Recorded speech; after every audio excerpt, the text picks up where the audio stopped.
High প্রিয় viewers, welcome back to my channel freelancing BD.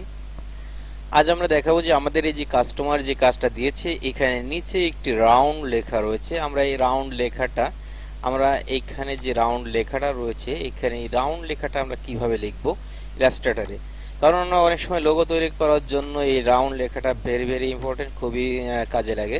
তো আমরা এটাকে এখানে লিখে দেখাবো। তো আমরা প্রথমে একটা টাইপ টুল নিয়ে আমরা এখানে যখন সিলেক্ট করব, আমাদের ফন্টটা অলমোস্ট ইংলিশ থাকবে। তো আমরা এখন ফন্টটাকে চেঞ্জ করে নেব। তো আমরা এখানে এটাকে সিলেক্ট করার পরে, টাইপটাকে সিলেক্ট করার পরে আমরা যদি কন্ট্রোল টি প্রেস করি তাহলে ক্যারেক্টার আসবে, অথবা উইন্ডোজ থেকে ক্যারেক্টারকে নিয়ে আসতে পারবো।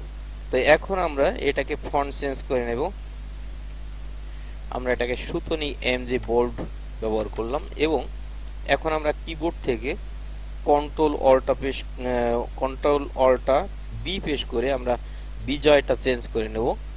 অর্থাৎ ইউনিকোড থেকে আমরা এখন বিজয়তে লিখব। তো এখন আমাদের এখানে লেখা রয়েছে ফয়েজ, ফয়েজ ফয়েজউদ্দিন। তো এই লেখাটা থেকে আমরা এরকম সোজা লিখলাম, বাট এটাকে আমরা একটা কপি করে নিলাম। কপি করার পরে আমরা যদি কন্ট্রোল শিফট চেপে ও প্রেস করি তাহলে কিন্তু এটা আউটলাইন হয়ে যাবে, অথবা আপনি এখানে অবজেক্ট থেকে এক্সপান্ড করে নিতে পারেন। এখান থেকে আমরা এক্সপান্ড করে নিতে পারবো। তো আমরা এক্সপান্ড করে নিতে পারেন যে কোনো ভাবে আপনি, অথবা আপনি ক্রিয়েট আউটলাইন করে নিতে পারেন। যেটা হোক, আপনি এটাকে এক কথায় অক্ষরটাকে ভেঙে নিতে হবে। নেওয়ার পরে আমরা যেটা করব সেটা হচ্ছে এখান থেকে আমরা এটাকে টেনে নিয়ে আমাদের যে ব্রাশ টুল রয়েছে, ব্রাশের যে প্যালেটটা রয়েছে এর ভিতর ছেড়ে দেবো। এখানে রয়েছে আর্ট ব্রাশ, আমরা আর্ট ব্রাশটাকে সিলেক্ট করে নেব।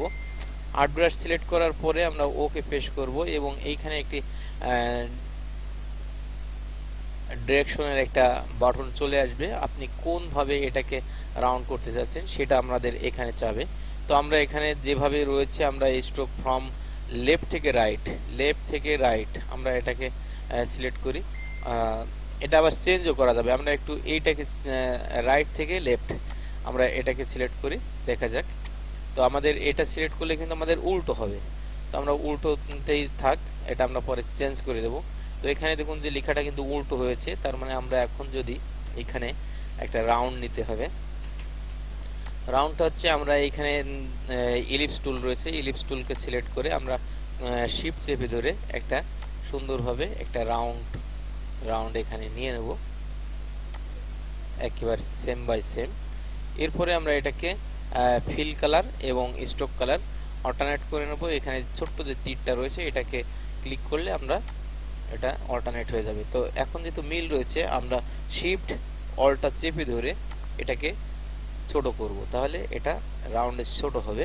এখন এটাকে আমাদের কেটে নিতে হবে। কেটে নেওয়ার জন্য কয়েকটা ওয়ে রয়েছে, কিন্তু আমরা একটু সহজ ওয়ে ইউজ করি। এখান থেকে আমরা রেক্টেঙ্গুলার এটাকে সিলেক্ট করব, এবং এইখানে যতটুকু আমাদের লাগবে, অর্থাৎ এইখান থেকে এই পর্যন্ত লাগবে, আমরা সিজার টুল ইউজ করতে পারি, অথবা আমরা এখন এখান থেকে দুইটাকে একত্রে সিলেক্ট করে আমরা পাথ ফাইন্ডারে চলে যাব, এবং পাথ ফাইন্ডারে গিয়ে এই যে ডিভাইডেডে ক্লিক করলে দেখুন এটা কিন্তু ডিভাইডেড হয়ে গিয়েছে। এখন আমরা এখান থেকে যদি ডাইরেক্ট সিলেকশন টুল সিলেক্ট করি তাহলে কিন্তু ওই অংশটুকুকে আমরা ডিলিট করে দিতে পারছি। তো আমরা এটুকু সিলেক্ট করে এটুকুকে ডিলিট করে দেব, তাহলে আমাদের থাকছে শুধু এইটুকু।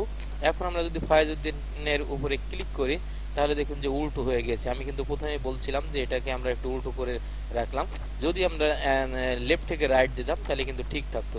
তো আমরা এখন এটাকে আবার এইখানে right single button double click করলে আমরা কিন্তু এই অপশনটা আবার পেয়ে যাবো। তো আমরা এখান থেকে আবার ঘুরিয়ে নিলাম, নেওয়ার পরে আমরা এটাকে যদি অ্যাপ্লাই টু স্ট্রোক এইটার উপরেই করতে চাই, অথবা আরেকটা স্ট্রোক তৈরি করতে চাই, আরেকটা লেয়ার তৈরি হবে, তো সেক্ষেত্রে আমরা এইটার উপরেই কাজ করব। তো আমরা অ্যাপ্লাই টু স্ট্রোকের পরে দিয়ে দিলাম। তো দেখুন যে এখন কিন্তু আমাদের এইটা কিন্তু ঘুরে গিয়েছে, এবং আমরা এখান থেকে 0.3 অথবা স্ট্রোকটাকে 0.2 দিয়ে দিলাম, তাহলে আমাদের মোটামুটি কমপ্লিট হলো। ওকে, তো আমরা কিভাবে একটি লেখা রাউন্ড করতে হয় সেটা বুঝতে পারলাম।